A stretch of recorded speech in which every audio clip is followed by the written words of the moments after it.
Mungu mwenye uweza, Mungu mwenye nguvu,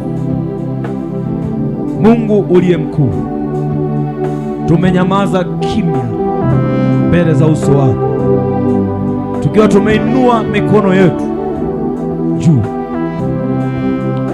tukiamini ya kwamba nguvu yako Roho Mtakatifu ipo mahali hapa. Ni wakati mwingine ambao Bwana tunaenda kusikia maneno yako, tunaenda kuisikia kweli yako, tunaenda kusikia ahadi zako, tunaenda kusikia kile unachosema nasi. Ninaomba Roho Mtakatifu, neema yako, uweza wako, nguvu zako, hekima yako ikaongee nasi, ufahamu wako ukaseme nasi. Hatuwezi wenyewe pasipo neema yako, hatuwezi wenyewe pasipo nguvu zako. Bwana, tunakuhitaji. Uinue mioyo yetu, uinue nafsi zetu, tusimame tena, tutembee tena, tusonge mbele tena, tukuonee tena, katika jina la Yesu. Roho Mtakatifu, Roho wa neema, Roho wa kibali, Roho mwenye nguvu, Roho mwenye hekima, kila aliyeinua mkono wake leo kamshukie, shukie kwa uponyaji, shukie kwa faraja, shukie kwa uzima, shukie kwa neema, ikaonekane kwenye maisha yake, ikapatikane kwenye maisha yake. Wewe Roho Mtakatifu, mwalimu wa kweli, kiongozi wa kweli, Mungu wa kweli, uliyejaa neema, uliyejaa rehema, uliyejaa nguvu, uliyejaa hekima, usimpite hata mmoja aliye mahali hapa, usimpungukie hata mmoja aliye mahali hapa, katika jina la Yesu. Neema ya Bwana, uweza wa Bwana ukaachiliwe. Sante Mwokozi, sante kwa neno lako. Unaweza kukaa. Yesu, unapowazuru wengine, naomba unikumbuke, usinipite. Bwana, unapowazuru wengine, naomba usinipite. Nimekuja kwako Yesu, unapowazuru wengine, naomba unikumbuke. Bwana Yesu, ninakushukuru tena, ninakutukuza tena, ninakupa heshima tena, ninakupa shukrani tena. Tumetulia mbele zako, tunajua kwamba Bwana unacho cha kuzungumza nasi, na neema yako ipo mahali hapa siku ya leo. Katika jina la Yesu Kristo tunaomba na kushukuru, amen. Hebu mshangilie Bwana kwa makofi. Amen. Shangilie tena Bwana kwa makofi. Leo tunaenda kuangalia nguvu iliyofichwa ndani ya imani inayoona. Nguvu iliyofichwa ndani ya imani inayoona. Biblia inasema imani ni kuwa na hakika ya mambo yatarajiwayo, ni bayana ya mambo yasiyoonekana. Imani ni kuwa na hakika ya mambo yatarajiwayo, ni bayana ya mambo yasiyoonekana. Hiyo ni Waebrania 11:1. Inazungumza kwa habari ya imani ni uhakika, lakini anasema imani ni bayana ya mambo yasiyoonekana. Maana yake, yani ile neno bayana, maana yake unaona. Ile neno bayana Maana yake katika hali ya mwili, japokuwa haijatokea, lakini macho yako ya ndani yanaona kwamba Mungu aweza kufanya na kutenda jambo hili. Mtu yoyote anayeamini akiwa anaona imani yake na nguvu, yoyote anayemwamini Mungu na anakiona kile anachokiamini, hiyo imani yake ina nguvu na ni lazima hilo jambo litokee. Majibu ya maombi yako, majibu ya kesho yako, majibu ya maisha yako yanategemea unaona nini ndani yako. Hivi ulivyo leo, hali ulionayo leo, kile unachokiona ndani ndo hali yako ya baadaye. Hautavuka zaidi ya pale unapoona. Ukiona mtu kuna hatua amezipiga, kuna kitu alikuwa anakiona ndani. Ukiona mtu ameenda mbele, amefanikiwa, ukiona mtu ameinuka, ukiona mtu mambo yameenda, ulimuona mwaka jana ana hali fulani, unamuona baada ya miaka kadhaa unakutana naye, unakuta ni mtu mwingine ameisha badilika. Kuna kitu alikuwa anakiona ndani. Alipokuwa akikiona kile kitu, ndiyo barabara alikuwa akitembea nayo, akapata aina ya matokeo alionayo. Maisha yetu tulionayo leo inategemea waliotutangulia waliona nini. Unavyoishi leo, wewe ulivyo leo, wale waliotangulia kuna aina ya maisha iliona ikaifuata. Kwa wewe ni matokeo ya nini wazazi waliona, ya nini wengine waliona. Wakati nazungumza kwa namna mzuri tu unielewe, wakati unaona kuna familia ambazo ni matajiri wa ardhi, na wakati huo ardhi watu walikuwa wanachukua tu, unauza ukakata pale ukachukua, lakini kuna wazee wengine wamezeeka, hawana hata kipande cha ardhi, lakini kwa wakati huo walikuwa na uwezo wa kumiliki ukubwa wa eneo lote wanalotaka.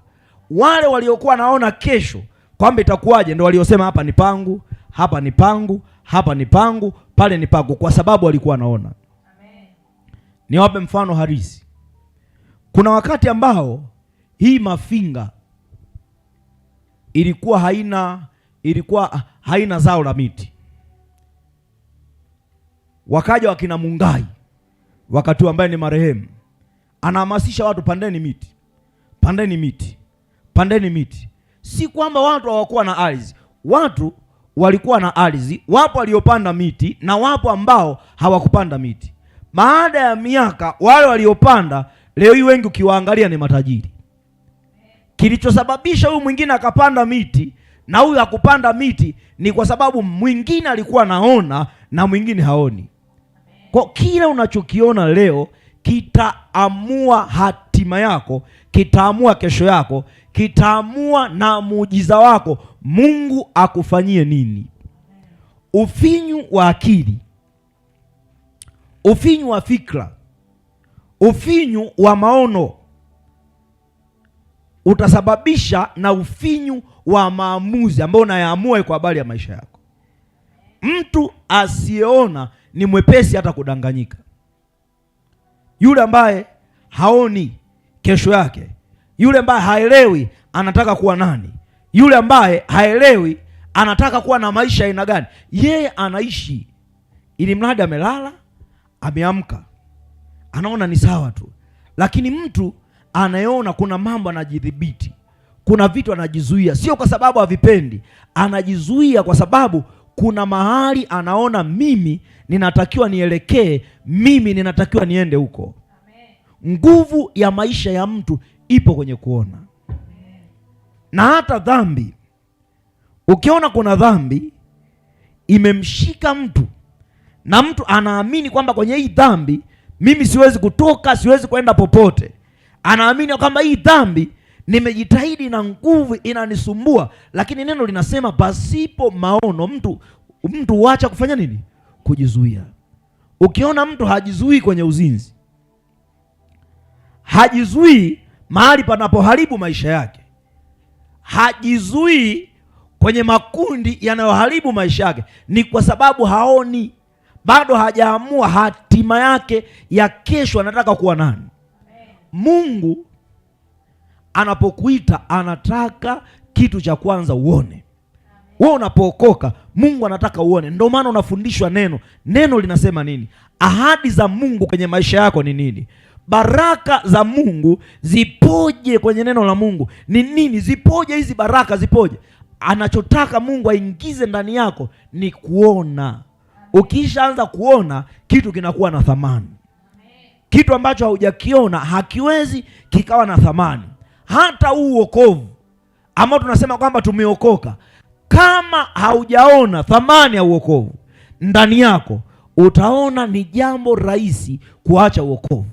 Lakini yule aliyeona thamani ya wokovu, ambaye macho yake yamefunguka, ambaye akili yake ina ufahamu, ambaye akili yake anajua bila Mungu mimi siwezi, sitoboi, siendi popote, akishaiona hiyo thamani, anaanza kuutunza uokovu, akijua nikipoteza, nimepoteza kitu cha thamani kisicho cha kawaida. Unaweza ukawa unasema umeokoka lakini hauoni. Biblia inasema kipofu hawezi kumwongoza kipofu mwenzie. Kipofu. Kazi aliyoifanya Yesu msalabani ni kuturudishia ile hatima iliyopotea. Anasema alikuja kutafuta kilichopotea. Yesu anakurudishia hatima, lakini ile hatima aliyokurudishia, kusudi alilorudisha kwenye maisha yako, yeye anataka ulione, anataka liwe wazi kwako. Likisha kuwa wazi, unaanza kujibidisha. Ukishaona hatima yangu hii itakuwa ni ya utumishi, Mungu anataka akuone, unaanza kujibidisha kwenye maombi, unaanza kujibidisha kwenye neno, unaanza kujibidisha kwenye ibada. Wengi wanasema hivi, tunapenda kumtumikia Mungu, lakini hawataki kufanya bidii katika mambo ya Mungu. Si kwa sababu hawataki, si kwa sababu ni wajeuri, ni kwa sababu wamepoteza uwezo wa kuona. Mtu mwenye macho hafanani na mtu asiye na macho. Kwenye maisha ya kawaida tu hafanani. Mwenye macho anakuwa na uwezo wa kuviona vitu vya thamani kwa urahisi. Mwenye macho, unataka kuona thamani ya wokovu, uwe na macho. Unataka kuona maombi yako yakijibiwa, lazima imani yako iwe inaona. Imani yako kuona ni hivi. Yawezekana leo wewe mbele za Mungu sio mtakatifu, inawezekana. Uokovu ni mchakato. Mnisikilize watu wa Mungu, uokovu ni mchakato, ni mchakato, hatufanani. Mungu alipomchukua yule Sauli tu, Sauli alipoonana na Yesu alibadilika pale pale. Kuna mtu itamchukua mwezi, kuna mtu itamchukua mwaka, kuna mtu itamchukua siku, kuna mtu ambaye ndani ya masaa 24 yeye akiamka ni mtu mwingine. Lakini cha msingi ni kwambie, maisha ya uokovu ni mchakato wa matengenezo. Ndio maana unajifunza neno kila itwapo leo, unasoma Biblia kila itwapo leo, unaomba kila itwapo leo, ili kukamilisha ule mchakato uwe mkamilifu kwenye maisha ya hatima. Kwa hiyo uokovu ni mchakato, lakini huu mchakato unapoendelea nao, lazima wewe kuna jambo huo unaliona mbele kule kuhusu uokovu. Hata kama hali yako ya rohoni ni mbaya, inatakiwa uione hali. Anaposema ni bayana ya mambo yasiyoonekana, macho haya ya mwilini anaweza kawa naona ugonjwa, macho haya ya mwilini anaweza kawa naona mateso, macho haya ya mwilini yanaweza kawa naona dhambi, lakini macho ya ndani yanapaswa kuona Mungu akiwa amebadilisha ile hali, akiwa amekufanya upya, akiwa ametengeneza upya. Baada ya muda utakuja kugundua kuna njia ambazo huwa anazifanya Mungu, kuna maisha ambayo Mungu anayatengeneza, kwa sababu hayo maisha yameshaumbika ndani yetu. Huku mwilini ni matokeo ya nini kimeumbika ndani yako au kwenye maisha yako. Nimekuambia nguvu ya ndani ya imani inayoona. Imani ni kitu kilicho ndani yako, kilicho ndani. Unasikia nini kwa habari ya Mungu? Ukisikia habari ya uponyaji, kwamba Mungu anaweza akakutoa kwenye mateso, ukisikia kwamba Mungu anaweza akakuponya ugonjwa, una ndani yako, wewe ndani yako unaona kwamba Mungu anaweza akakuponya, unaona kwamba Mungu anaweza kaondoa mateso, unaona kwamba Mungu anaweza kaondoa hiyo shida, unaona muujiza wa maisha ya mtu upo mpaka pale atakapoanza kuuona ule muujiza kabla haujatokea. Mungu hata yainua maisha yako ya uchumi, Mungu hata kupa mke, hata kupa mume, Mungu hata kupa chochote mpaka wewe ndani yako umekiona. Ndo maana ya bayana ya mambo yasiyoonekana. Unaona uzima,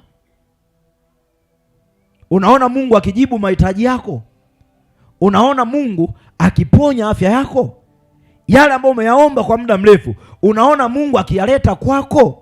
Mungu ana uwezo wa kubadilisha hali yoyote kwenye maisha ya mtu. Mungu ana uwezo huo, ana uwezo, ana nguvu hizo za kutosha. Mambo yakabadilika, hatima ikabadilika, ukafanyika kuwa mtu mwingine. Mungu ana uwezo huo na ana nafasi hiyo. Ni wewe kuamua sasa, ninataka niyaone maisha yangu ambavyo anaenda kubadilika. Nataka nikupe leo mfano wa mwanamke mmoja. Huyu mwanamke yeye alikuwa akitokwa na damu kwa muda wa miaka 12. Wakati wengine wanasubiri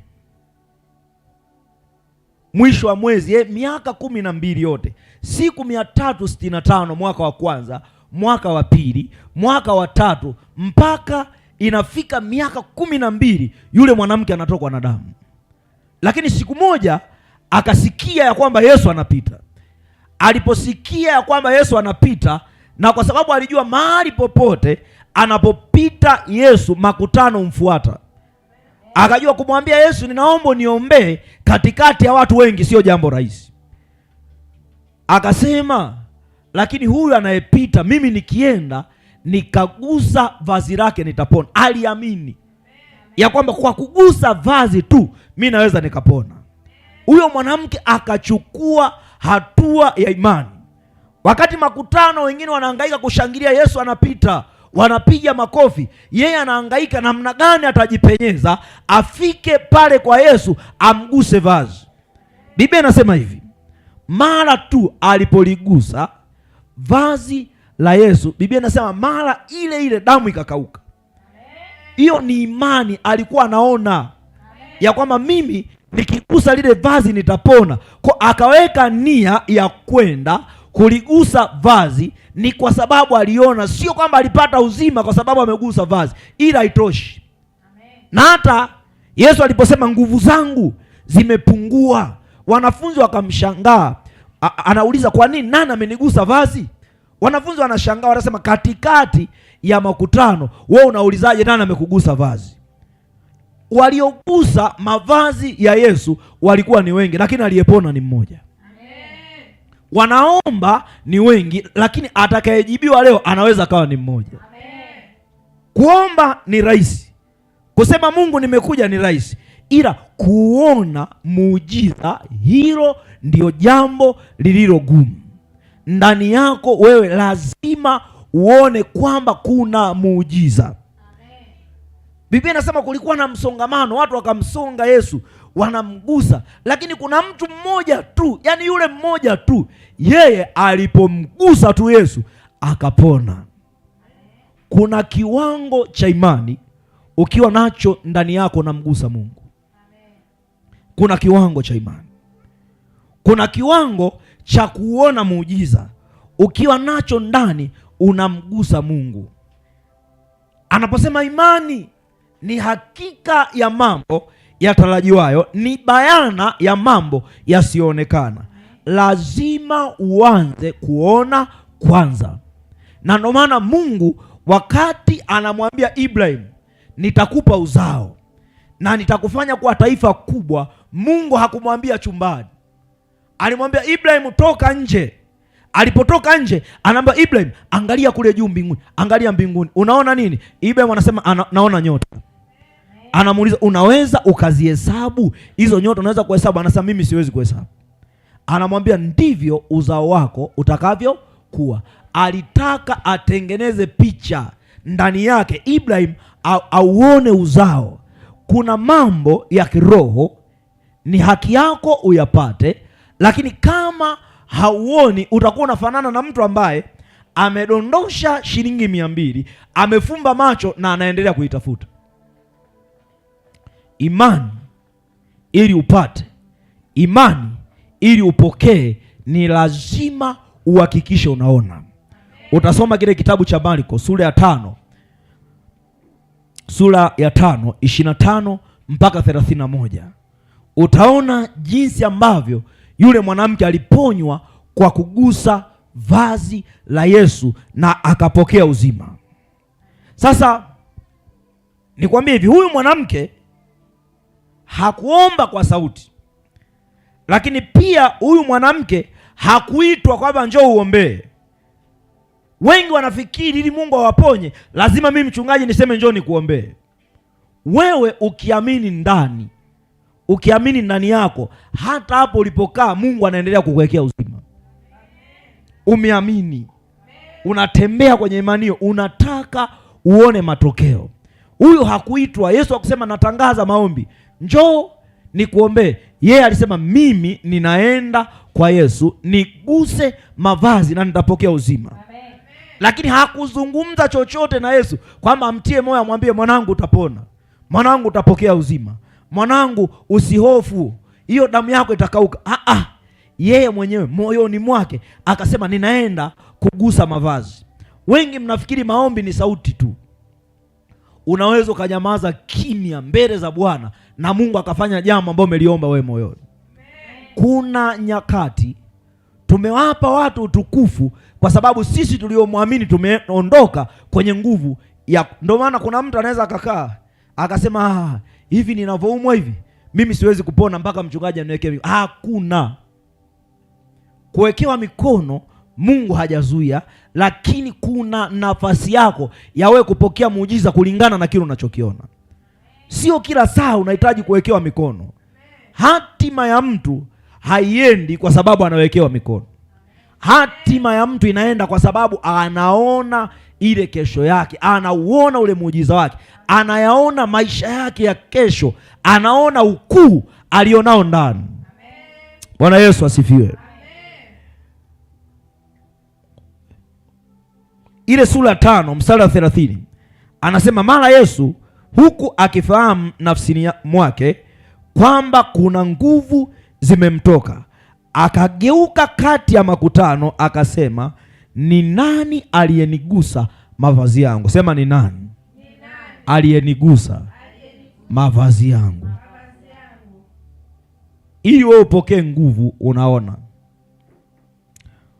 Unapoona kuna nguvu ya Mungu inakuja kwenye maisha yako, na Mungu anajua kuna mtu yupo mahali fulani amenigusa. Mungu anaweza kukuponya nyumbani kwako. Mungu anaweza kukuponya ukiwa kanisani. Mungu anaweza kukuponya ukiwa barabarani. Mahali popote Mungu hazuiliwi kukuponya, ili mradi ufike kiwango cha kuona na kuamini ya kwamba nikifanya hivi Mungu ananiponya. Siku moja nikapata ugonjwa tu nikiwa mahali ambapo kidogo hamna hospitali. Si kwamba hakuna, lakini ipo mbali. Lakini ule mwenzangu niliyekuwa naye alikuwa ametoka na tulikubaliana kwamba narudi kesho yake, ila mimi nikalala mazingira yale ya kijijini. Alipoondoka, bahati mbaya mahali kwanza pa kuifuata network palikuwa ni mbali kidogo na home imenikamata kweli kweli. Sasa nikaanza kuomba, Mungu niponye, Mungu niponye, Mungu kuna kufa. Na wakati anaondoka, bahati mbaya kabisa aliniacha peke yangu, afu palikuwa ni kama shambani kwa kijijini mbali, na ameshaondoka na gari. Nikiangalia simu yangu haina network, lakini pia nikiangalia kutoka pale shambani mpaka nifikie barabara, labda nikajitege mahali kwamba labda itapita pikipiki, kuna mlima na homa imenikamata na viungo vyote vinauma. Sasa nikaona bado naumwa, nikaomba tena bado naumwa, nikaomba tena bado naumwa. Baadaye nikasema, Mungu, sasa mtumishi wako nimelala hapa, ichukue roho yangu Baba. Niliposema ichukue roho yangu, nikaanza kuona jeneza linakuja hilo, sio utani. Nimefumba macho, linakuja. Baadaye nikakemea, nikasema kwa jina la Yesu, shindwa jeneza. Nikaangalia hivi, nikaona bado nipo duniani. Nilishtuka sana. Sasa kumbe ukiviita vitu vinakuja. Nilishtuka. Kwa hiyo nikiumwa sipendi sana kuongelea habari ya kufa. Ukitaka tukosane nikiwa naumwa ongelea kufa tu. Naweza nikakuchapa hata kibao afu nikaendelea kuumwa baadaye. Sasa baadaye wakati nimeumwa ikafika sehemu sasa jasho linatoka, nimetapika vya kutosha, nikakumbuka kwamba Naaman alipojitumbukiza, yani alipoambia nenda katumbukie kwenye maji na ngozi yako itakuwa kama mtoto mchanga. Mimi nikaona sasa hakuna watu, usije ukafanya hivyo barabarani, sawa Hakuna watu, nikaona kuna kimtaro kipo siku zote, lakini nilikuwa sikizingatii. Siku zile nilipopata ufunuo nikakizingatia kile kimtaro. Sasa nikasema humu siwezi kuzama, inatakiwa nikalale kwenye ule mtaro. Nataka nikwambie, nilitoa nguo zote nikaingia kwenye ule mtaro. Chumi, wewe hujabanwa. Humawahi kuona maiti inasema sitaki kuoshwa na mtoto mdogo? Tukiwa wazima hivi unakuwa na aibu, si ndio Lakini hujabanwa. Nikatumbukia mimi mule, nimevua, nikasema Bwana Yesu, nataka nikitoka humu nipode. Nikaingia mule, kuna maji mengine yaliingia humu kwenye pua. Baadaye nikatoka, nikajitupa chini, nipo na tope. Yaani kama angetokea mtu siku zile sijui ingekuwa. Na kwanza angehisi na wanga. Nilivotoka pale, yani ile siwezi kusema kwamba maji alishusha homa, sijui labda madaktari mtanisaidia. Mie wakina Jodi.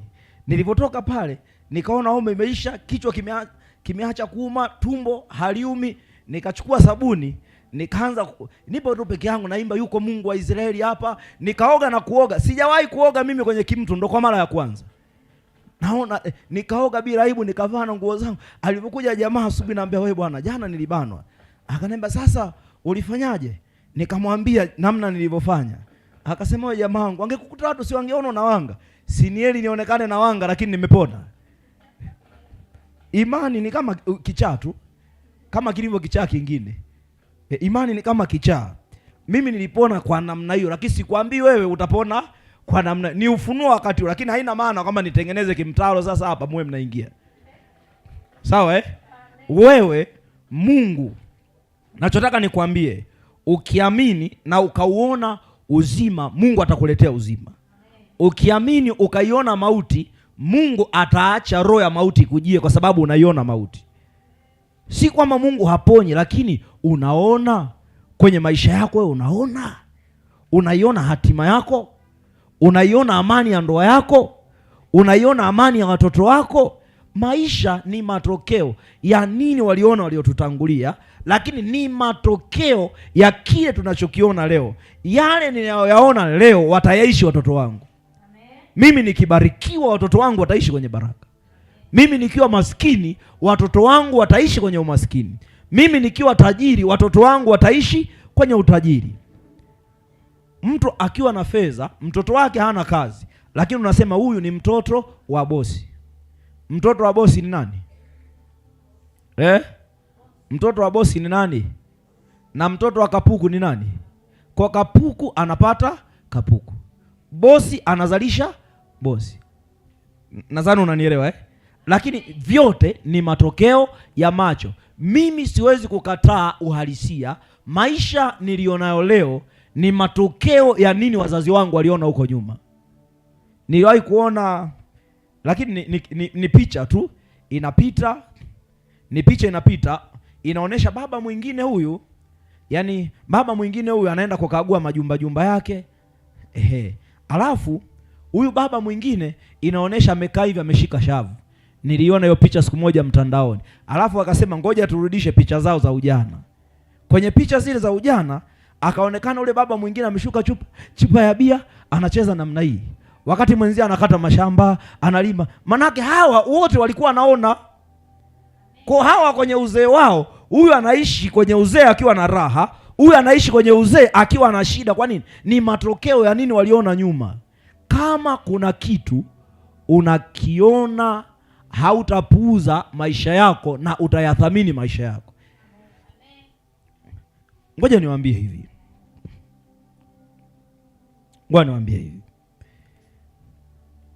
Biblia inasema hivi, ni heri mwisho wa jambo kuliko mwanzo wa jambo. Unaweza ukaanza vizuri kwenye uokovu wako, ukaokoka, ukawa unaomba, ukawa unajitahidi ibada, lakini baada ya muda ile hali ya ibada itakufa. Lakini ulianza vizuri. Ili uendelee kumaintain, uwe na viwango vile vile, unaanza vizuri ukiwa unaona. Usianze vizuri ukiwa hauoni. Kuanza vizuri na kuona ni vitu ambavyo haviachani. Ukiona mtu anaendelea na maombi, kuna jambo analiona linamwambia usiache maombi. Ukiona mtu ameacha maombi, ujue huyo haoni, hana sababu za kuomba. Ukiwa unaona, hata kama hauna shida utasogea nyumbani mwa Mungu. Hata kama una hali ngumu utasogea nyumbani mwa Mungu. Nilikuwa nimekaa na mtumishi wa Mungu mchana jana, sijui kuaje, nikaanza kumpa shuhuda. Nikaanza kumwambia, bwana, unajua mimi mwenzio kuna wakati nilikuwa napita vitu fulani, lakini mtu akinikuta hapa nimechemka, akinikuta hapa nafundisha, akitoka lazima atoe shuhuda, aseme yani mchungaji ana imani sana, hana shida yule. Wewe unanisikia, mtu wa Mungu? Kila mtu ana kipengele. Mnakijua nini kipengele? Kila mtu ana nini? Kila mtu ana kipengele, inatakiwa kishinde. Mimi nina jaribu langu, natakiwa kushinda. Wewe una jaribu lako, unatakiwa kushinda. Hapa duniani Yesu akasema hivi, ulimwenguni mnayo dhiki, lakini jipeni moyo, mimi nimeushinda ulimwengu na ninyi mtaushinda ulimwengu. Maisha ya hapa ni mtafutano, ni mapigano, ni mapambano. Maamuzi ya kushinda yapo mikononi mwako. Unaona nini kuhusu kesho yako? Unaona nini kwa habari ya utumishi? Anza kuona kwa ajili ya watoto wako. Anza kuona. Unafanya biashara, ona. Usifanye kitu ukiwa huoni, hautakuwa na malengo. Malengo yanazaliwa na kuona. Mimi nawapenda Wakinga. Nawapenda sana Wakinga. Mkinga hata mwenye hela ukajua hana hela. Mnajua hilo? Wakinga si wanaanzaga tu na vinani vya urembo, baadaye sasa hayo mengine kama walijiongeza mimi sijui. Mimi ninachojua alianza akiwa chini. Na hata akimchukua ndugu yake ampi hela nyingi, kuna mahali anamwanzishia hapa chini. Wale wanajua kanuni ya rohoni. Hata kama wanajiongeza wengine, lakini walikubali kuanza wapi? Chini. Kuna kitu alikuwa anakiona kikamwambia fuata hiyo barabara. Wewe ukiwa hauoni muujiza upokei. Wewe ukiwa hauoni hauwezi kufanikiwa kwenye maisha. Wewe ukiwa hauoni hautapangilia vitu vyako kwa mpangilio mzuri. Watu wanaona, hata maombi yao yanakuwa na muendelezo. Kwa sababu wanaona. Kwa sababu wanaona. Kwa nini hapa hatuachi maombi? Kwani maombi tulianza kuomba njiani? Sitoka kanisa linaanza wakati mpo. Bado maombi ya asubuhi hapo, bado kufunga kupo. Yaani hapa kama utakimbia humu ndani ni maombi. Niwaambie ukweli mlio wageni. Haleluya. Shangilie Bwana kwa makofi. Kama utakimbia humu ndani ni nini? Mimi ninajua hatima isiyo na nguvu ya Mungu haiendi popote. Kwa kuna muda lazima nikulazimishe kwamba tuombe. Hata kama uelewi tuombe, lakini usisubiri maombi yatangazwe. Kama unaona utafanya jitihada binafsi. Unajua sisi ni wanadamu, sawa Mimi unaniona hapa ni mwanadamu. Kuna siku tunaweza tukaamka asubuhi, ukasikia tu ametwaliwa, ameenda kwa Bwana. Kama imani yako haukuijenga vizuri, kuna watu wanaachaga wokovu kwa sababu mchungaji kafa, na kuna watu wanaachaga wokovu kwa sababu mchungaji kaanguka au ameacha imani. Wewe jijenge katika mifumo ya kiroho ambayo hata mimi Mwanchara hapa nikigeuka unasema naendelea na Yesu, yeye mwacha aendeke kwa baba yake Shetani. Jijenge kwenye mifumo, usijijenge kwenye mfumo wa kunitizama mimi kama Mungu. Jijenge kwenye mfumo ambao wa kumtizama Mungu kwamba yeye ni kila kitu kwenye maisha yako. Ukijijenga kwenye huo mfumo, Mungu ataanza kukufunulia vitu. Utaanza kuona mambo, utaanza kutembea kwenye ukuu, utaanza kutembea kwenye neema kwa sababu unaona. Haleluya. Haleluya. Haleluya. Haleluya. Hakikisha unaona. Kuna afisa mmoja Yesu alipokuwa akipita katika mji unaitwa Kapernaum. Hii habari unaipata kwenye ile kitabu cha Mathayo, ile sura ya 8 mstari wa 8 mpaka wa 10. Nitasoma. Biblia inasema, na alipoingia Kapernaum, afisa mmoja alimjia akamsia akisema, Bwana, mtumishi wangu amelala nyumbani, mgonjwa wa kupooza, anaumwa sana. Yesu akamwambia, nitakuja nimponye. Anapeleka habari kwa Yesu kwamba nina mfanyakazi wangu anaumwa. Yesu anamwambia usijali, mimi nakuja nimponye.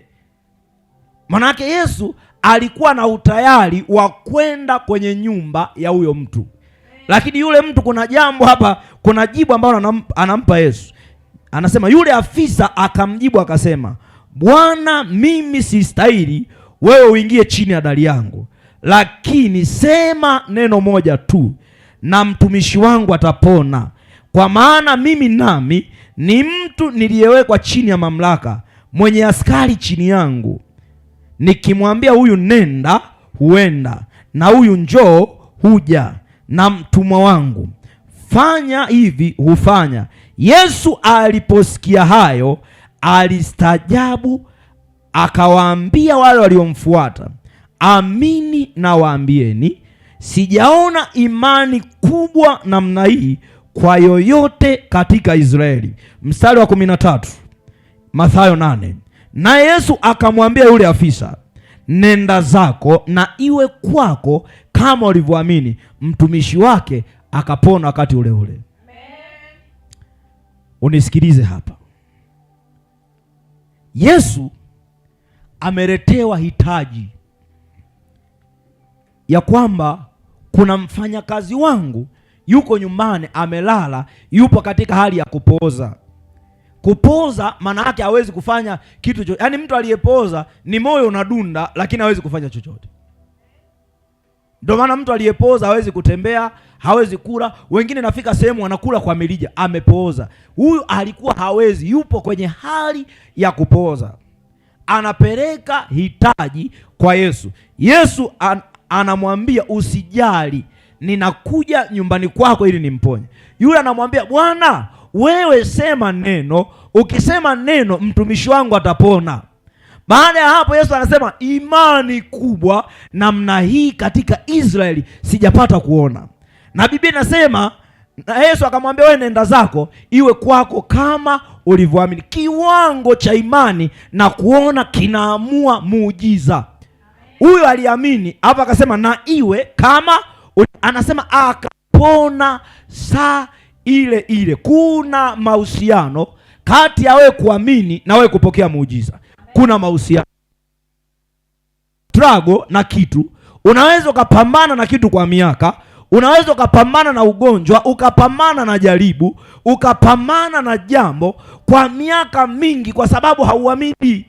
Una mashaka, ukiomba bado unaona unaumwa, ukiomba bado unaona hali ni mbaya. Na wakati unakutana na mtu anakuuliza hali vipi, unamwambia ni mchanganyiko tu, nina pilipili nyingi zimenikaba. Na umetoka kuomba kwamba Mungu akutoe kwenye pilipili.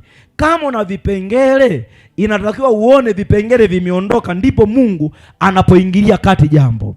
Anasema nenda kwako, anasema nenda zako na iwe kwako kama ulivyoyasema. Mtumishi wake akapona wakati ule ule. Imani sio kesho, imani sio mwaka ujao, imani ni wakati huu. Maana yake ni sasa. Unaamini Mungu anafanya sasa, Mungu anatenda sasa, japokuwa kwa hali ya mwili huu hali bado inaweza inaonekana mbaya, lakini unaamini ya kwamba Bwana anafanya, alafu unatembea kwenye kitu ambacho umekiamini.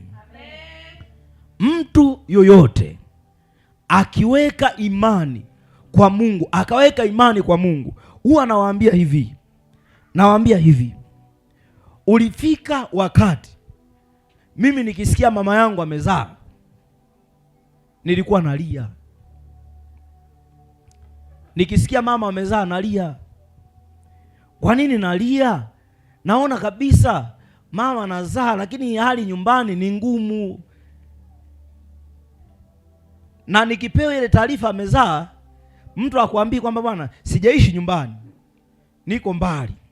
Mtu akwambii tu kwamba bwana sasa mama yako amezaa. Anakwambia sasa huyu mama yako, yaani yeye hafikiri tu. Mnavozaliwa wengi hivyo. Mtasoma kweli? Mtasoma kweli? Niye mtasoma kweli? Mtasoma kweli? Jamani, kiuno cha mama yako kinazaa. Unafikiri nikitoka hapo nikikaa peke yangu najisikia vizuri? Kwa ulifika wakati nikisikia mdogo wako amezaliwa najifungia mahali. Natamani nimwambie mama acha, lakini siwezi. Nilipoanza kumfahamu Mungu mimi binafsi, nilikuwepo kanisani kila siku. Niliishi maisha ya kanisani kila siku. Nilipoanza kumwamini Mungu mimi binafsi, nikaanza kuamini mimi nitasoma, wadogo zangu watasoma, nikaanza kuamini tutafaulu, nikaanza kuamini tutaenda mbele, na nikakaa kwenye hali ya maombi nasema Mungu weka akili, Mungu weka akili. Nikisikia yani nikipewa tu mashtaka, mdogo wako fulani ni mtundu, hataki shule, naongea naye tu kidogo, wewe dogo shule, lakini nikitoka hapo nasema Mungu lazima kifaulu hata kama nikitahira. Kwa sababu nilikuwa najua Mungu anaweza. Kilichotokea, ngoja niwaambie ukweli. Kilichotokea, jamani, sisi tumezaliwa. Hebu niangalie kwanza. Mimi hivi nilivyo, kama nina wadogo 8, huyu mama alikuwa anazaje? Na hata tukikaa hivi kama tunalingana kama vitofali tu. Yaani kwamba hiki ulikipangilia kikaja kwa hapa, hiki kikaja kwa hapa. Yaani kabla paa anapoacha kunyonya si ulikuwa kwa na mimba nyingine tayari, sielewi. Yaani vitofali. Yaani wakati vidogo ndo ilikuwa kama vipanya. Unajua vipanya huwa vinafanana. Kama vipanya vingi. Lakini Mungu alivyo mwaminifu, hakuna hata aliyewahi kufeli. Mbona upigi makofi wewe? Yaani hata usipopiga makofi huwezi kuroga, kwa sababu tayari tumevuka. Unanielewa mtu wa Mungu? Hakuna. Nimekwambia kile unachokiona kinaweza kikaathiri hao watu wanaofuata nyuma. Hapa hawajaokoka. Baadaye nikaona mbona waokoki? Wokovu japokuwa ni mchakato, lakini wote wana mwanga wa neema ya wokovu wote. Hata yule anayemwona analegalega, mimi naamini tu Bwana atamnyosha. Amen. Naamini kabisa, huwa naomba mpaka leo, yaani Mungu nikutane nao mbinguni hawa madogo. Kama kutakuwa na story basi utitengenezee kule kajumba ketu. Sasa sijui kutakuwaje, lakini ninachokijua, ukimwamini Mungu kwamba anaweza akabadilisha hali, Mungu ana uwezo wa kuibadilisha hali. Ana uwezo huo. Wakati nakuwa pia nikawa na hofu hasa kwa wadogo zangu wa kike. Nikawa na hofu. Siku hizi kuolewa ni kazi. Hizo hofu sizipo Yaani bora yaani ni kazi kuolewa. Yaani ngoja nikwambie. Sisi wanaume tuko 3, sawa Waliobaki hao wengine ni wanawake. Lakini wale wakubwa wote, huyu wa kike anayenifuata, huyu anayenifuata, wote wameolewa. Lakini nawaombea. Sio nawaombea, tunaziona ndoa zao. Na hao waliobaki bado nawataja, hata kama muda wao bado. Mimi nataja kwamba Mungu yatakapofika majira, ninaomba uwasaidie wadogo zangu waolewe. Uwasaidie wadogo zangu waoe. uwasaidie wawe na familia nzuri, uwasaidie wawe na maisha mazuri. Naombea na watoto wangu, uwasaidie Mungu. Ninajitahidi nione ile kesho ya wanangu, nione. Alafu mimi ninaanza kuiandaa kwa mifumo mpaka ya maisha ambayo naishi leo. Dhambi ukitenda haiathiri maisha yako tu, inaathiri na maisha ya watu ambao watakuja badala yako. Umaskini ukiwa nao hauathiri maisha yako, unaathiri na maisha ya wale ambao watatoka mikononi mwako, watazaliwa kwenye wale umaskini. Wakishindwa ada, utawaona ni matokeo ya wewe, vile ambavyo uliishi na vile ambavyo ulifanya. Kuwa na maono makubwa. Usifikiri vitu vidogo vidogo, waza mambo makubwa, yale ambayo inawezekana hata hera yake hauna mfukoni. Siku moja akawa ananishuhudia mtu ushuhuda humu ndani, simtaji. Sasa wao walikaa kikao na mwenzie mahali.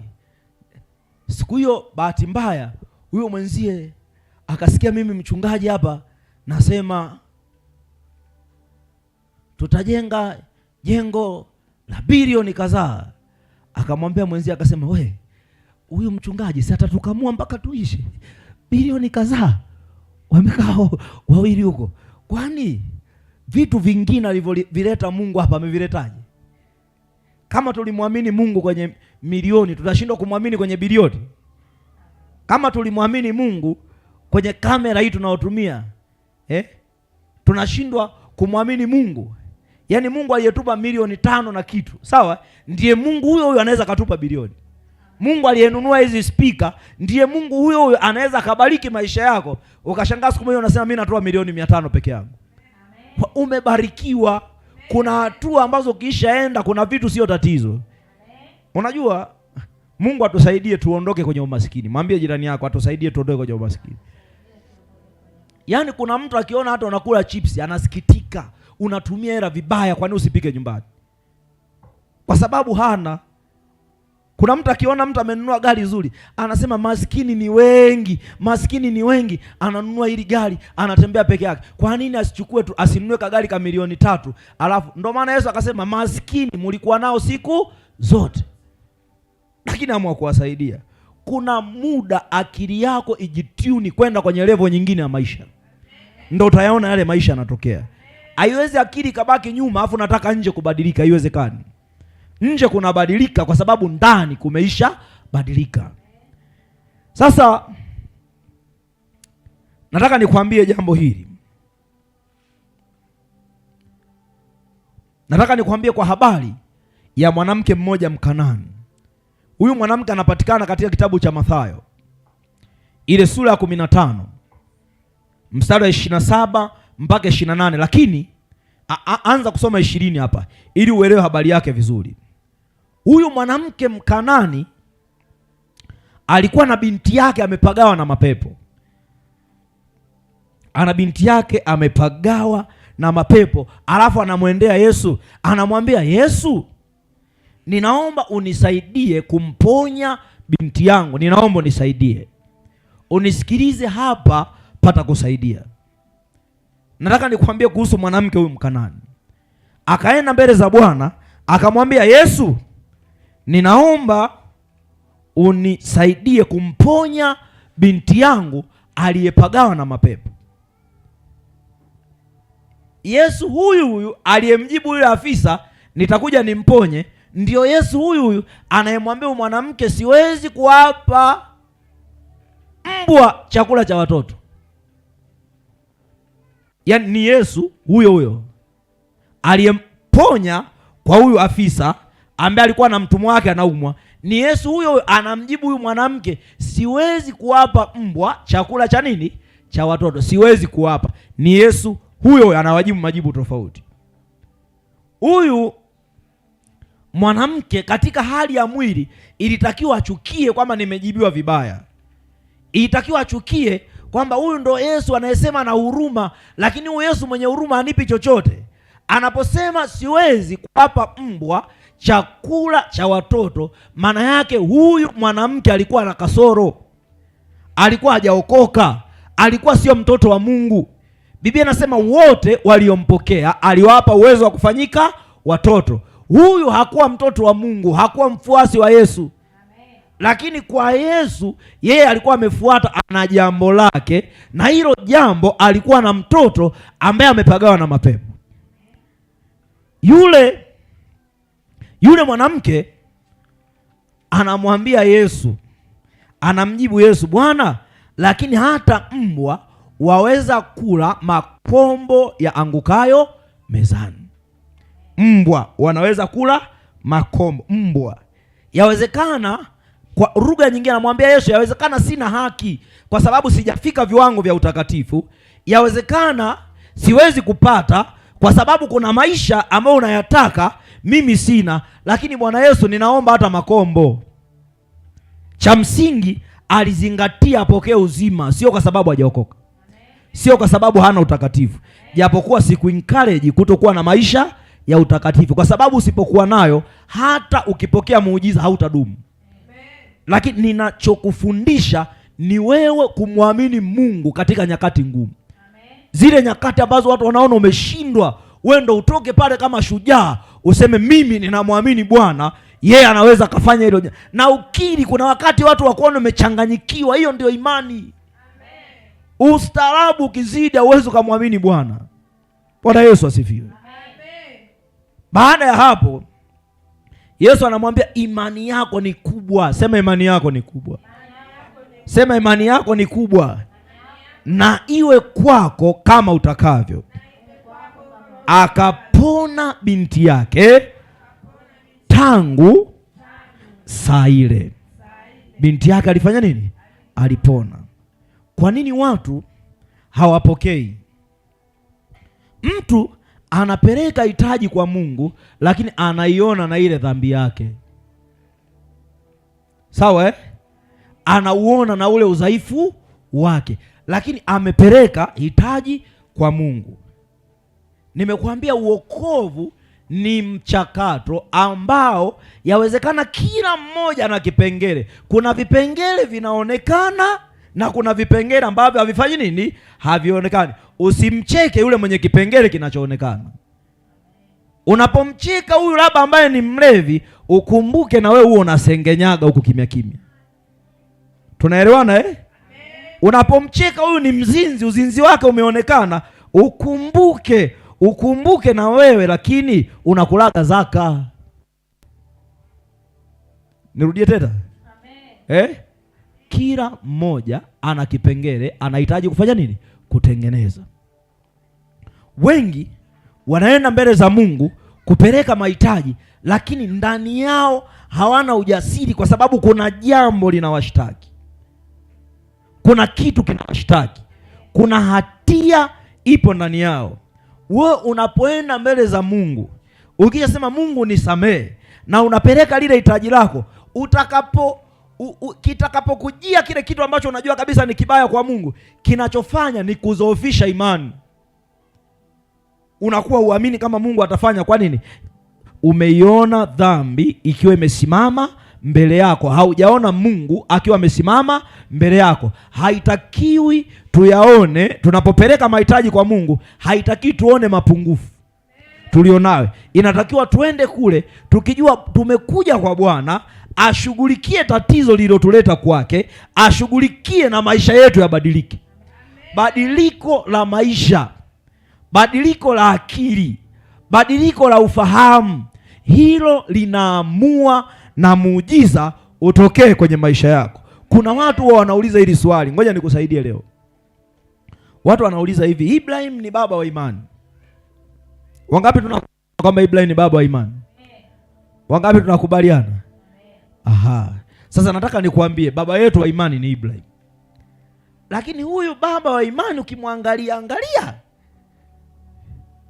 alitembea na kijakazi huyu. Lakini tunasema ni baba wa nini? Alitembea na kijakazi. Siku encourage kutenda dhambi. Kuna kitu nataka nikufundishe kwa habari ya muujiza kutokea.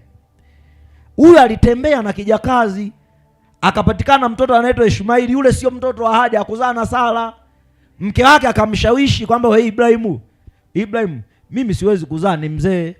hata kama Mungu alisema, wewe umeona tumekaa muda mrefu Mungu hajafanya chochote, basi weka huku kwa kijakazi huku.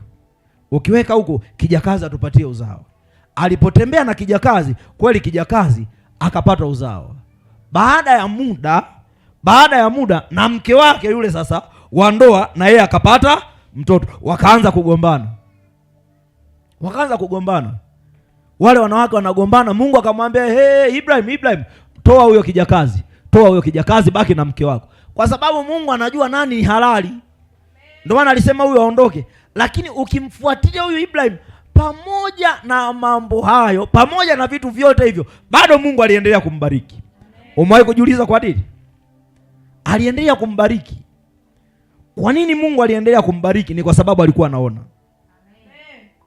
Na ndio maana ukisoma kile kitabu cha Mwanzo sura ya 15 mstari wa 6 inasema, akamwamini Bwana naye Bwana akamhesabia jambo hili ni haki. Unapomwamini Mungu kwenye neema yake, yeye anajua kwamba wewe ni mwenye haki. Una haki ya kupata kwa sababu umeamini. Hii neema, Biblia inasema imani bila matendo imefanya nini? Imekufa. Hii neema hatujaipata kwa sababu tulifanya lolote. Watu wanatamani wafanye kitu fulani ndipo Mungu afanye muujiza. Huku haulipii. Yote unayoyafanya unayafanya kwa sababu unampenda Mungu. Hauyafanyi kwa sababu unataka kumlipa Mungu. Na unayafanya kwa sababu unamwamini Mungu. Kisha muamini anakuhesabia haki, muujiza unatokea. Sio kwa sababu wewe una haki umefanya mazuri. Unaweza kama umeokoka vizuri, hautendi dhambi, hausemi uongo, lakini muujiza hautokei. Kwa nini muujiza hautokei? Mungu hajakuhesabia haki, haujaamini. Kuna watu wanaamini kwenye vitu, yaani kuna watu wanaamini Mungu anaweza akatoa pepo. Yaani kwamba ukisema pepo kwa jina Yesu linatoka, lakini ukisema ugonjwa kansa kwa jina Yesu toka, mtu haamini kwamba inatoka. Ukisema HIV toka, sijui ukimwi, mtu haamini kama unafanya nini? Unatoka. Lazima uone. Mungu anapokuhesabia haki ndipo muujiza unapotokea kwenye maisha yako. Ibrahim alihesabiwa haki kwa imani. Na ukisoma hata kile kitabu cha Warumi ile sura ya 4 mstari wa 3 inasema, maana maandiko yasemaje? Abraham alimwamini Mungu ikahesabiwa kwake kuwa haki. Alimwamini Mungu, lakini kwenye matendo alipata 0. Alilala na kijakazi, hakuwa mke wake. Wala tusifunike, tusiseme hakukosea. Huyo alikosea. Lakini kwa sababu alikuwa anaamini, Mungu akathamini lile jicho la Abraham. Na mwisho wa siku lazima uamini ya kwamba Mungu anatenda. Tutaomba maombi ya imani, maombi mafupi ya imani. Natamani wale ambao wana udhaifu tusogee. Wewe ambaye ndani yako kuna ugonjwa, sogea. Tutaomba maombi mafupi ya imani. Wewe ambaye ni mdhaifu, wewe ambaye ni mgonjwa, usogee. Wewe ambaye ni mgonjwa, usogee. Katika jina la Yesu Kristo. Katika jina la Yesu Kristo. Katika jina la Yesu Kristo. Katika jina la Yesu Kristo. Katika jina la Yesu Kristo. Katika jina la Yesu Kristo. Katika jina la Yesu Kristo. Katika jina la Yesu Kristo. Katika jina la Yesu Kristo. Katika jina la Yesu Kristo. Katika jina la Yesu Kristo. Usishushe mikono yako. Usishushe mikono yako.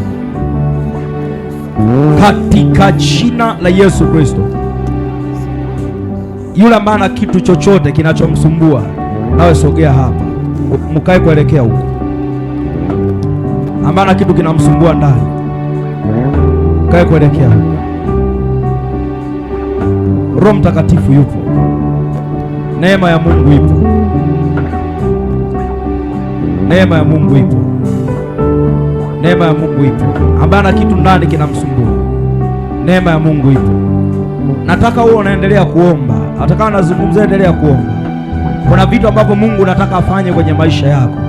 Endelea kuomba ndani yako. Asiwepo ambaye haombi. Asiwepo ambaye haombi. Neema ya uzima ipo mahali hapa. Neema ya uponyaji ipo mahali hapa. Neema ya uzima ipo mahali hapa, hiyo inaachiliwa kwenye maisha yako. Kuna neema ya Mungu inaachiliwa kwenye maisha yako. Kuna neema ya Mungu inaachiliwa kwenye maisha yako. Kuna neema ya Mungu inaachiliwa kwenye maisha yako.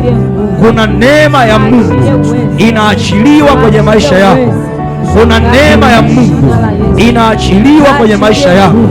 Kuna neema ya Mungu inaachiliwa kwenye maisha yako katika jina la Yesu Kristo. Katika jina la Yesu Kristo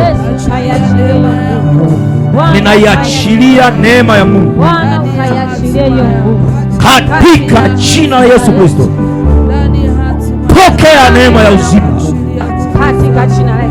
pokea neema ya uzima, pokea neema ya uzima, pokea neema ya uzima, pokea neema ya uzima, pokea neema ya uzima kwa damu ya Yesu. Nimeuachilia uzima, nimeuachilia uzima, nimeuachilia uzima kwa damu ya Yesu. Nimeuachilia uzima. Pokea neema ya uzima, pokea neema ya uzima katika jina la Yesu. Pokea hiyo neema ya uzima. Ninauachilia uzima kwa damu ya mwana kondoo, kwa damu ya Yesu Kristo, kwa damu ya Yesu Kristo, kwa damu ya Yesu Kristo, kwa damu ya Yesu Kristo. Pokea neema ya uzima kwa damu ya Yesu. Ninaachilia neema ya uzima, naachilia hiyo neema, naachilia hiyo neema, naachilia hiyo neema, naachilia neema ya uzima. Pokea kwa jina la Yesu. Pokea uzima kwa jina la Yesu. Pokea uzima kwa jina la Yesu. Pokea uzima kwa jina la Yesu. Pokea neema ya uzima. Pokea neema ya uzima. Uzima kwenye utosi wa kichwa mpaka wayo wa miguu. Nguvu yoyote inayopinga uzima kwa damu ya Yesu. Pokea hiyo neema. Ninauachilia uzima. Ninauachilia uzima. Neema ya uponyaji. Ninauachilia uzima. Jina la Yesu. Tunatamka uzima. Chukua uzima. Tunatamka kufunguliwa.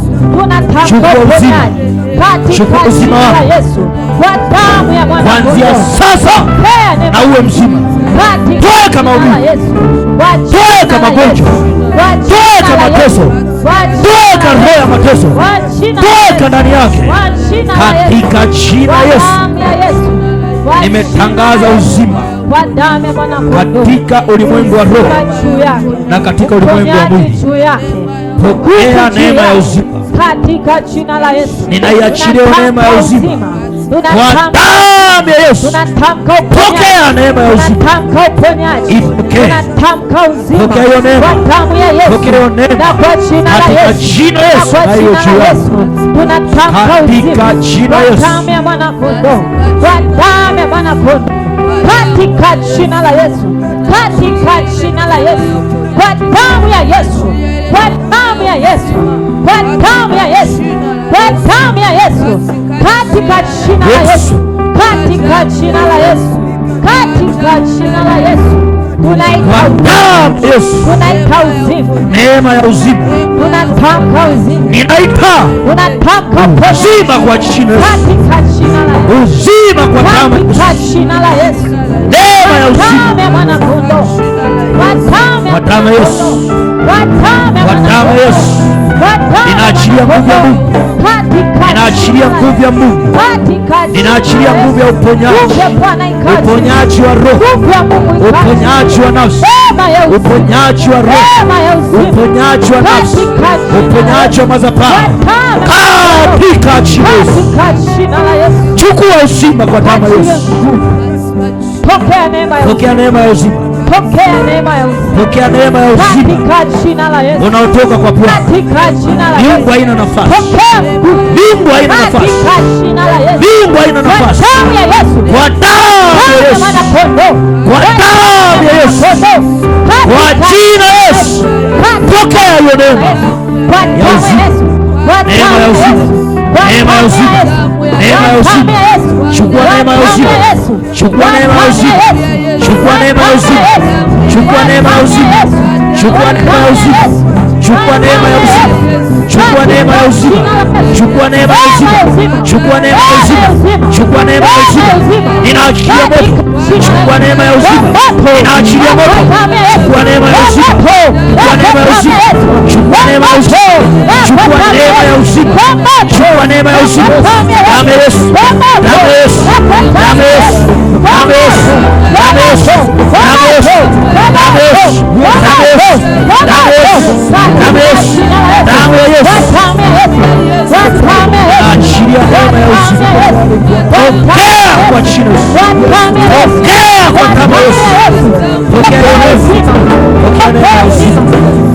pokea neema ya uzima, pokea neema ya uzima, pokea neema ya uzima, pokea neema ya uzima, pokea neema ya uzima, katika jina la Yesu, katika jina la Yesu, katika jina la Yesu, pokea neema ya uzima, katika jina la Yesu, pokea neema ya uzima, kwa damu ya Yesu,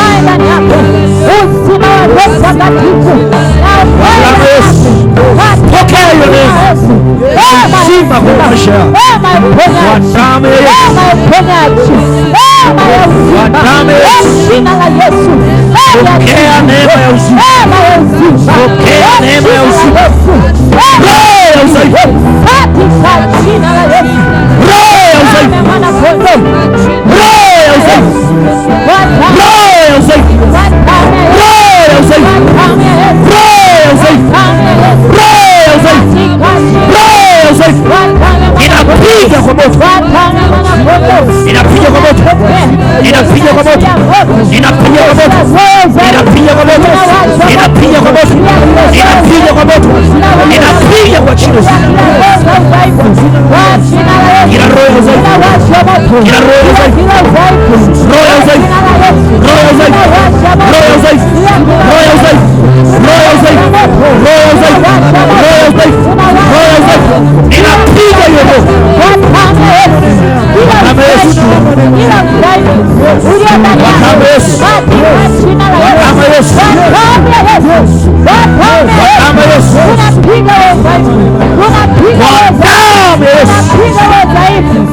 kwa damu ya Yesu, ninapiga hiyo roho, ninapiga hiyo roho, ninapiga hiyo roho, ninapiga hiyo roho, ninapiga hiyo roho, ninaipiga hiyo roho, ninaipiga hiyo roho, roho ya uzaifu, roho ya magano, roho ya magano, roho ya magano, roho ya magano, roho ya magano, roho ya magano, roho ya magano, roho ya magano, roho ya magano, roho ya magano, roho ya magano, roho ya magano, roho ya magano, roho ya magano, roho ya magano, roho ya magano, ninaipiga kwa moto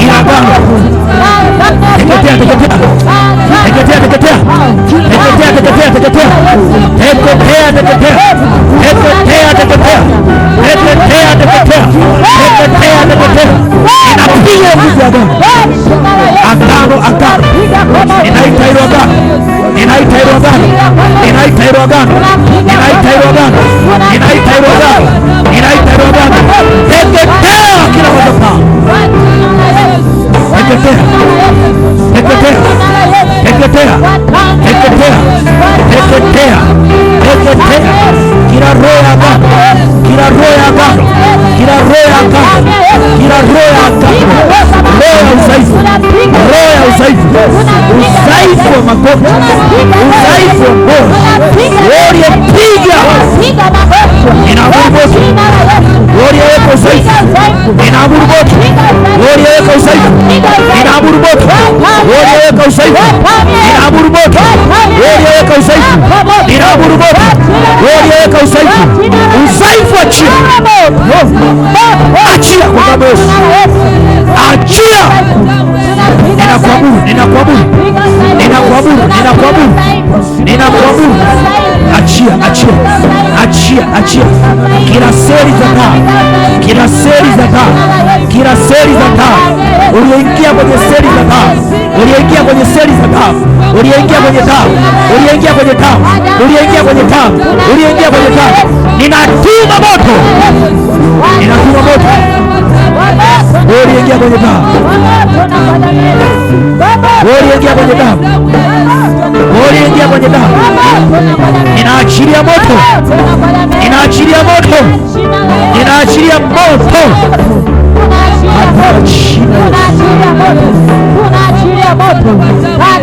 katika jina la Yesu.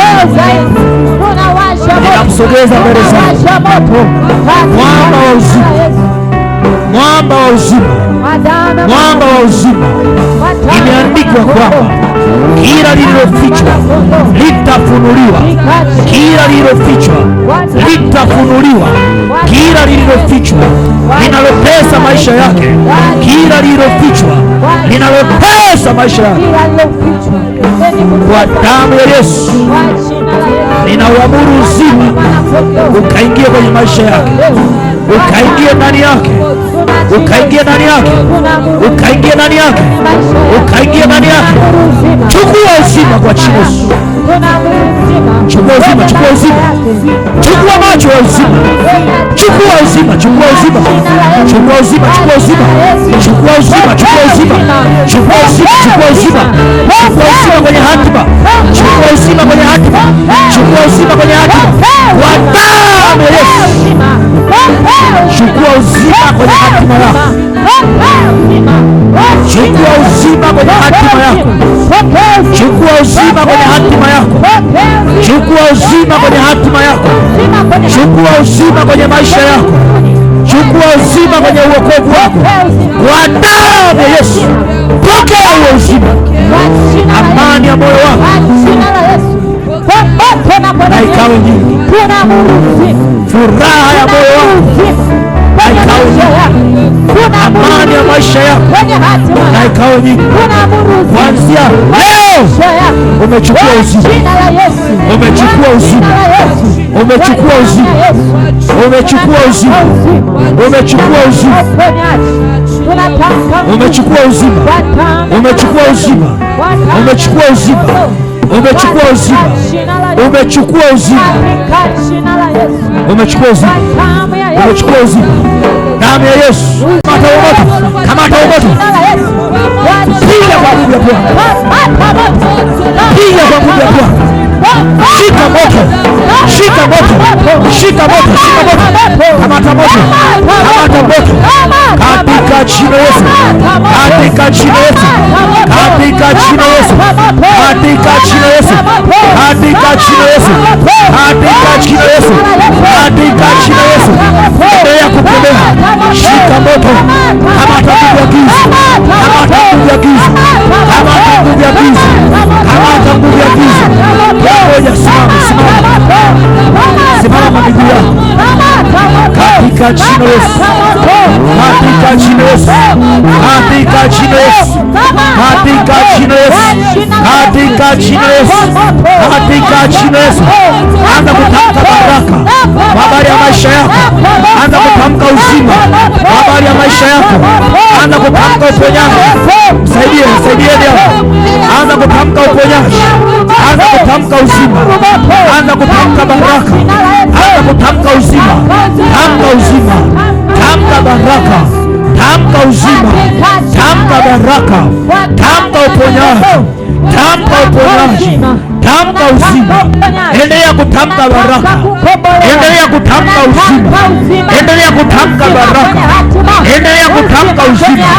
Tamka uzima wa maisha yako, tamka uzima wa maisha yako, tamka uzima wa maisha yako, tamka uzima, tamka uzima, tamka uzima, tamka kwa imani, tamka kwa imani. Maisha yako yanainuka, tamka kwa imani. Maisha yako yanainuka, tamka kwa imani. Roho Mtakatifu yupo. Endelea kutamka, endelea kutamka, endelea kutamka, endelea kutamka, endelea kutamka, endelea kutamka, endelea kutamka, endelea kutamka uzima. Roho Mtakatifu yupo. Endelea kutamka uzima. Nguvu ya Mungu ipo mahali hapa. Endelea kutamka uzima. Uponyaji upo mahali hapa, uponyaji upo mahali hapa. Usiondoke na ugonjwa, usiondoke na masumbuko, usiondoke na ugonjwa, usiondoke mahali hapa ukiwa na ugonjwa, usiondoke mahali hapa ukiwa na uzito, usiondoke mahali hapa ukiwa kwenye mateso, usiondoke mahali hapa ukiwa na uzito, uondoke mahali hapa ukiwa mtu mwingine. Tamkia uzima hatima yako, tamkia uzima kusudi lako, tamkia uzima uokovu wako, tamkia sema imekuwa, sema imetokea, sema nimeinuliwa, sema nimebarikiwa, sema mimi sio wa kawaida, sema mimi sio wa kawaida. Tamka maneno haya ya ushindi, tamka maneno ya ushindi, tamka maneno ya ushindi, tamka maneno ya ushindi. Roho Mtakatifu anafanya jambo jipya, neema ya Mungu inatenda jambo jipya, neema ya Bwana inatenda jambo jipya. Tamka ushindi. Hakuna mtu wa kawaida hapa, hakuna mwenye maisha ya kawaida, hakuna mwenye maisha ya kawaida. Wewe sio wa kawaida, wewe sio wa kawaida. Endelea kutamka, tamka habari ya maisha yako, tamka habari ya afya yako, tamka habari ya uchumi. Tunatamka katika jina Yesu, katika jina Yesu. Tunatamka uzima, tunatamka uzima, tunatamka uzima, tunatamka uzima, tunatamka uzima. Kili ushindi, kili ushindi. Endelea kukiri. Roho Mtakatifu anabeba, endelea kukiri. Neema ya Mungu inachukua, endelea kukiri, endelea kukiri ushindi, endelea kukiri ushindi. Neema ya Bwana ipo mahali. Kuna mtu anabarikiwa, kuna mtu anachochea neema ya ndoa yake, kuna mtu anachochea neema ya huduma yake, kuna mtu anachochea neema ya uchumi wake, kuna mtu anachochea neema ya maisha yake. Katika kila jambo na ukafanikiwe, katika kila jambo na ukainuliwe, katika kila jambo yeye akutendee, akufanyie makuu. Yeye yuko mahali hapa katika jina Yesu, katika jina Yesu, katika jina Yesu, katika jina Yesu. Hiyo neema ipo, chochea neema yaliyo ndani yako, chochea neema yanayohitaji Bwana kutendea, chochea hiyo neema.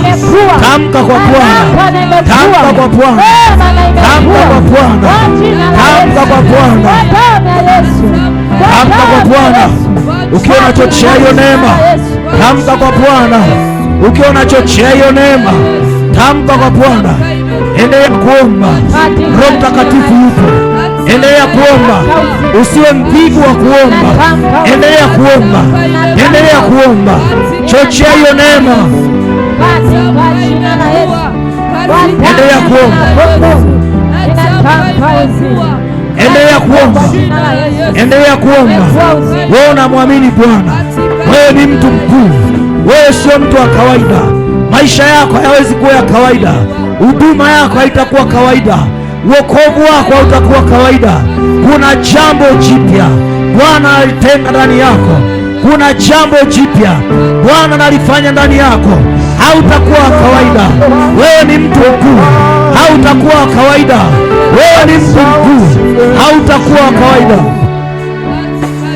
Najua wewe utoki mbali, wala Roho Mtakatifu yupo, Roho Mtakatifu yupo, sikio lako haliko mbali, Roho Mtakatifu yupo, hata ushindwe kujibu. Roho Mtakatifu yupo, Najua wewe Roho Mtakatifu yupo, Roho Mtakatifu yupo, Roho Mtakatifu yupo, neema yake ipo, yeye yupo, yuko mahali hapa, anainua hatima yako, yuko mahali hapa, anainua maisha yako, yuko mahali hapa, anatengeneza upya, yuko mahali hapa, yeye anafanya upya, yuko mahali hapa. Roho Mtakatifu yupo, Roho Mtakatifu yupo, maisha yako yanabadilishwa, hatima yako inabadilishwa. Kila lilokusumbua, yeye Bwana yupo, yeye Mwokozi yupo. Haitakuwa kawaida, utatembea katika hatua mpya, utatembea katika viwango vipya, utatembea hata majira mapya yatakuja kwako, yale majira uliosubiri, ule wakati. Yeye Bwana anatenda, yeye Bwana anafanya, yeye Bwana ndiye majibu, yeye Bwana ndiye kimbilio, yeye na kukariri, yeye na kutendea mema, yeye na kutendea wafuu, yeye na kutendea maachani, yeye na kutendea. Haya ni majira ya kuinuka kwako. Pokea hiyo neema, pokea neema ya ulinzi, pokea neema ya ulinzi, pokea neema ya ulinzi, pokea neema ya ulinzi, pokea neema ya kuzungukwa na malaika, pokea neema ya kuzungukwa na nguvu ya Mungu, pokea neema ya kuzungukwa na neema ya Bwana. Asante Mwokozi.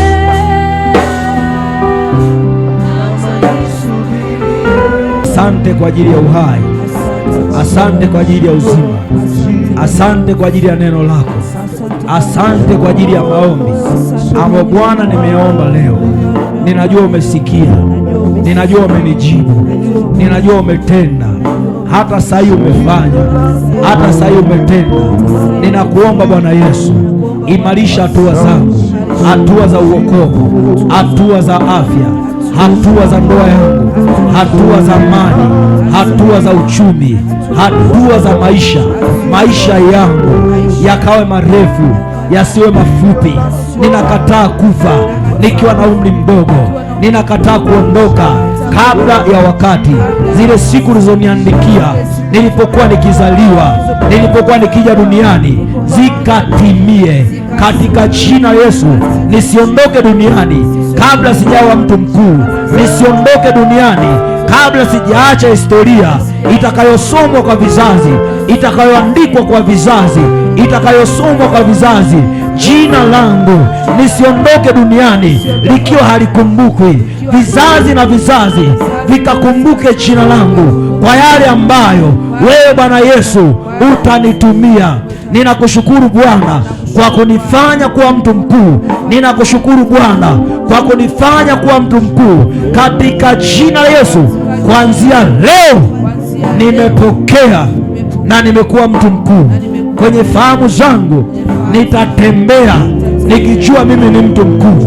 Kwenye akili yangu nitatembea nikijua mimi sio wa kawaida, nikijua mimi sio wa kawaida, na sitakubali kubaki mtu wa kawaida, kubaki mtu wa kawaida katika afya, katika uchumi, katika huduma, katika maisha.